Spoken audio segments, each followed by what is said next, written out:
you're experiencing login failure 2025 in PUBG, follow these steps to troubleshoot and resolve the issue quickly. Step 1. Check server status.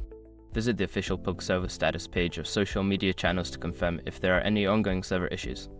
If the servers are down, you may need to wait until they are back online. Step 2. Restart the game. Close PUBG completely and restart it. Sometimes, a simple restart can resolve temporary glitches that may be causing the login failure. Step 3. Verify game files. If you are playing on PC, use the game launcher Steam or Epic Games to verify the integrity of the game files. This process will check for any corrupted or missing files and replace them. Step 4. Update the game. Ensure that your game is updated to the latest version. Check for updates in your game launcher and install any available patches, as updates often fix bugs and improve stability. Step 5. Check firewall and antivirus settings. Make sure that your firewall or antivirus software is not blocking PUBG.